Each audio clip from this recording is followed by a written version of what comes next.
Was that Tonkla in the beginning of this episode? Was that him? Like, I literally had to pause, brighten the screen, and like squint and get so close to the screen because I want to make sure that I'm looking at the right person. And it looks like it might be Tonkla, right? Or was that somebody else? They're doing something to throw us off. I don't understand. It's frustrating me because Tonkla looks so devastated upon learning the death of his brother. Unless he's pretending to be devastated so that the cops won't go after him.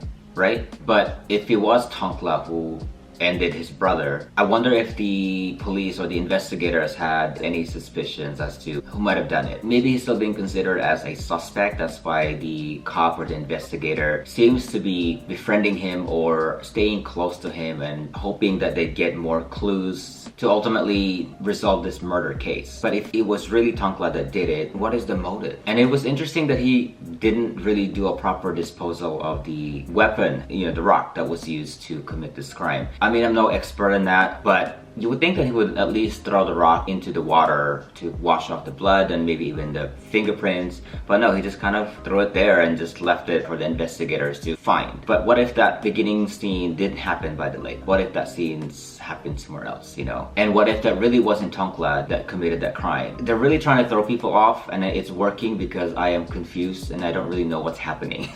And to make things even more confusing for me, they just had to use the same location to try to drown Dome, or at least that location seemed very similar to the first location. And just like Tonkla, Tidal used a rock as well to inflict harm on Dome, and Great too, he used, I'm assuming, the same rock to hit Tidal. They're trying to cover up what really happened because they're doing so many things and I don't know which one to believe, or like which one actually happened. And then when Tidal confronted Great for betraying him, Tidal made it seem like he wasn't trying to end Dome. So it got me thinking, was Great seeing things or hearing things that really didn't take place? But then again, based on what we know so far, I wouldn't be surprised if Tidal really was planning on ending Dome that night, because Tidal just seems very problematic and he does have the resources and the capabilities of committing serious crimes like unlawfully detaining a person just because he can. So I don't really know what's going on at this point. To be honest, this is complex. They just gave us so much in this episode. There's just a lot of unanswered questions. Like, what was Tyme doing at Great's place? What was he doing there? I mean, I'm glad he was there because Great was getting his ass whooped by Tidal, but no, really, like, what is he doing there? Did I miss something? Because based on Great's perspective, they've only met each other at least twice, at least from what he can remember. So could it be that Great and Tyme, at the very least, are friends? And Great is just having some type of memory loss, maybe. And that's why he can't really remember who Tyme is, but he thinks that they might have seen each other somewhere, and he's having these flashbacks of their intimate scenes out of all things. So it makes me think that they at least know each other. And maybe Great is the friend that Tyme was referring to when they were talking at the skate park. When Great was like, shouldn't you be going? Like, shouldn't you be at the hospital? And Tyme responded with, I was seeing a friend. So maybe Great was the friend that he was visiting. And Tyme's long pauses and rapid blinking said so much. You could tell that he was holding back and didn't want to say things that he knew, maybe because he didn't want to further confuse Great. He looked a little frustrated that he's been forgotten, but at the same time he's holding back because he knew that it wasn't going to help if he tried to help him remember things. I don't know, I might be completely off on that, but that's how I understood that scene. And one of my favorite scenes in this episode was when Great was at the hospital and Dr. Tyme was stitching him up. That scene, that was so adorable.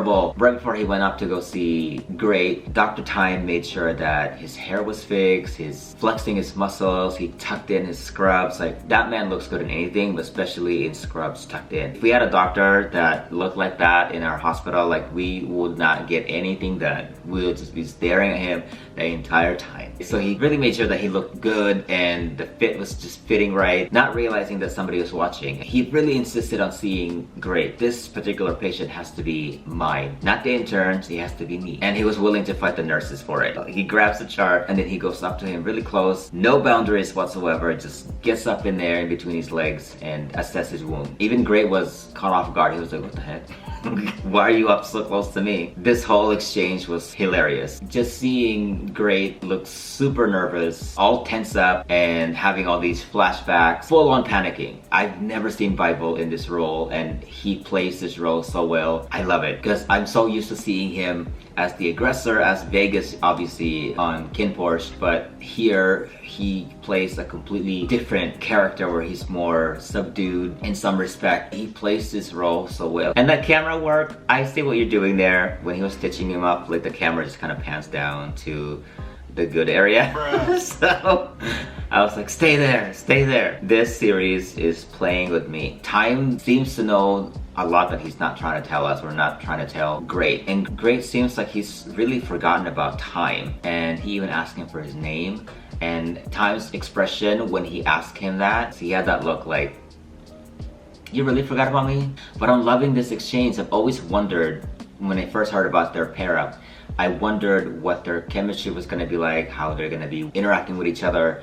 And from what I've seen so far, I'm really genuinely loving their chemistry and the way they interact with each other. So I'm excited to see more of them together. But I really feel bad for Great's character because he looks like he's going through a lot. Mentally and emotionally, things are just not looking good right now. Getting involved in his friends' titles mess, he's continuing to be haunted by that flashbacks of the time that he had accidentally hit that woman with his car. Continues to be puzzled by why he has this ability to be able to see 4 minutes into the future, and he really can't talk about any of this, you know? I mean, how do you even begin? Where do you even begin? And when he tried to open up a little bit to Dr. Tyme, he got a response that he really wasn't trying to hear, which was, I've heard those cases before, but they were in our psychiatric ward. So he doesn't know where to even begin the discussion without sounding and looking like a psychiatric patient. So now he's fearful of being labeled as somebody who has mental illness because he's going through all these things. So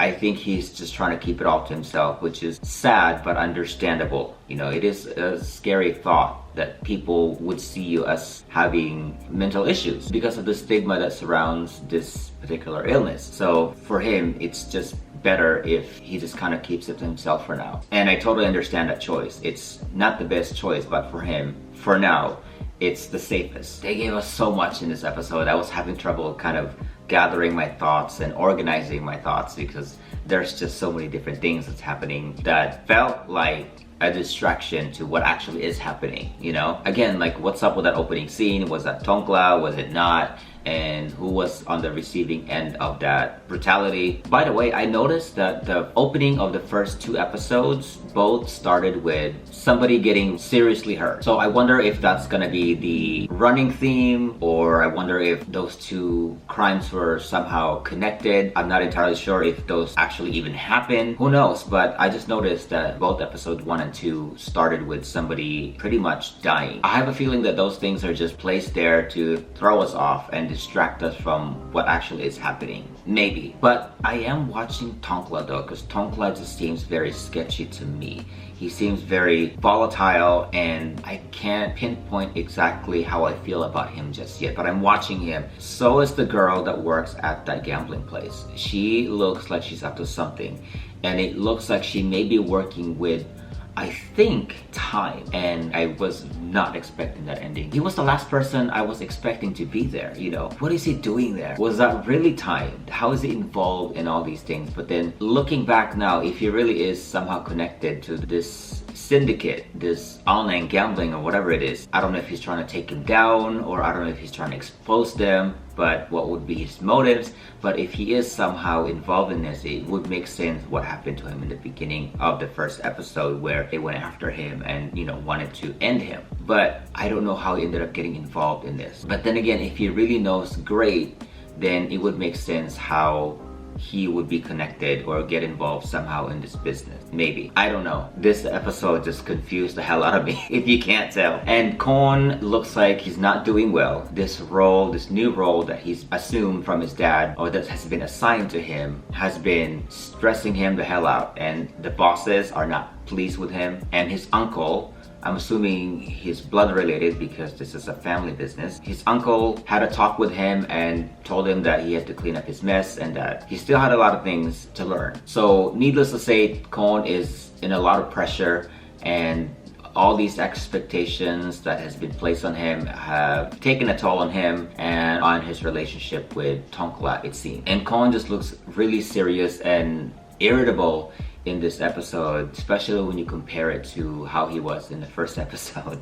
I actually questioned whether or not he would be a good fit for this role in terms of overseeing this operation, because he just seemed really nice, and I don't know, he just didn't strike me as somebody who would do well in this role. It looks like this new role had changed him. He looks scary now. When you compare his overall demeanor between episode 1 versus here in episode 2, the difference is night and day. Totally night and day. And now he doesn't even have time for Tongkla, and it looks like Tongkla really needs him right now because he's over there isolating himself and mourning the death of his brother, and you know, he tries to call the only person that he feels comfortable with, I think, and he doesn't even have time for him, you know, and he's now here yelling at him on the phone like, I don't want to talk to you, or I'm busy, don't call me, I'll call you, that kind of stuff. So yeah, that's a different Kon from what I was introduced to in episode 1. This new role has definitely transformed him for the worse, sadly, and he's now all stressed out, and now he's over here